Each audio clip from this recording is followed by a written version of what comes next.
આ એક ખૂબ જ સરસ અને વિચારમાં મૂકી દે એવો સવાલ છે.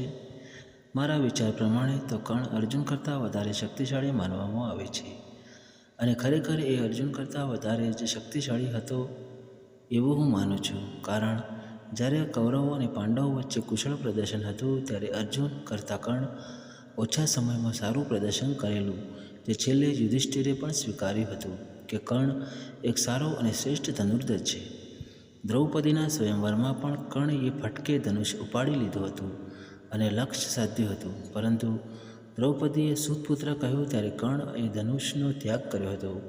કર્ણ મહાભારતના યુદ્ધમાં રાત્રિના અંધકારમાં ભૂત, પિશાચ, રાક્ષસ બધાને રાત્રિના અંધકારમાં શક્તિ વધી જાય છે, જ્યારે કર્ણ રાત્રિના અંધકારમાં પણ યુદ્ધ કરવાને કાબિલ હતા. 14મા દિવસના રાત્રિમાં ઘટોત્કચ દ્વારા બોલવામાં આવેલ ભૂત, પ્રેત અને રાક્ષસોનો વિનાશ કર્યો હતો. વેદવ્યાસે કીધેલું કે પૂરા બ્રહ્માંડમાં કોઈ એવું નથી જે રાત્રિના અંધકારમાં રાક્ષસોનો નાશ કરી શકે. કર્ણ મહાભારતનો એક એવો વીર યોદ્ધો હતો જે ઘટોત્કચ દ્વારા ફેલાયેલા દિવ્ય ચક્રનો સામાન્ય તીરથી જ નાશ કરી દીધો હતો. કહેવાય છે કે ભગવાન કૃષ્ણ પછીના સૌથી ભયંકર ચક્રમાંનું ચક્ર હતું. કર્ણનું બ્રહ્માસ્ત્ર તેના માથામાંથી જ નીકળતું. એ તેના માથા દ્વારા જ વિચાર કરતો કે બ્રહ્માસ્ત્રનો ઉપયોગ ક્યારે અને કોના પર કરવો છે. કર્ણ એ વિશ્વનો એવો યોદ્ધો હતો જે ધનુષ્યની 5 વિદ્યાની ખબર હતી, જે ભગવાન પરશુરામ અને કર્ણ આ બંને જ જાણતા હતા. પ્રયાગ વિધિ અસ્ત્ર ચલાવવાનું હોય છે. ઉપસંહાર વિધિ છોડી દીધા બાદ અસ્ત્રને પાછું ખેંચવાનું. અવર્તિ વિધિ અસ્ત્ર છોડવાનું, પાછું ખેંચી પાછું છોડવાનું. જે ભગવાન કૃષ્ણ એ અર્જુનને આ વિધિનો ઉપયોગ કરવાનો કીધો ત્યારે આના વિશે અર્જુન નહોતો જાણતો.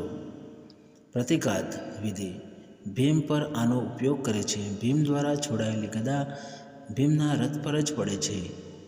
પ્રાયશ્ચિત વિધિ અર્જુન દ્વારા ચલાવેલ બ્રહ્માસ્ત્રને કર્ણને સામાન્ય તીરથી જ બ્રહ્માસ્ત્રને કાપી નાખેલું હતું. કર્ણ એ તેના દિવ્યાસ્ત્ર દ્વારા અર્જુને દિવ્ય મુકુટના ટુકડા કરી નાખ્યા હતા. જે ઇન્દ્રનું વજ્ર પિનાકે કે વરુણદેવના વજ્રમાં પણ એવી તાકાત નહોતી જે અર્જુનનો મુકુટ તોડી શકે, જે કર્ણ એ તોડી નાખેલો. કહેવાય છે કે જ્યારે કર્ણનો રથનું એક પૈયું જમીનમાં ચાલ્યું ગયું ત્યારે કર્ણ એક હાથે રથનું પૈયું કાઢતો હતો અને પગેથી તીર ચલાવવાનું શરૂ રાખતો.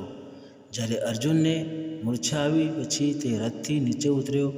કર્ણ બંને હાથે પણ તીર ચલાવી શકતો હતો. અભિમન્યુને બલરામે એક અસ્ત્ર આપેલું, એનો પણ વિનાશ કર્ણે કરેલો છે. રાજા યુધિષ્ઠિરને બંદી તેને તીર વડે બનાવેલા.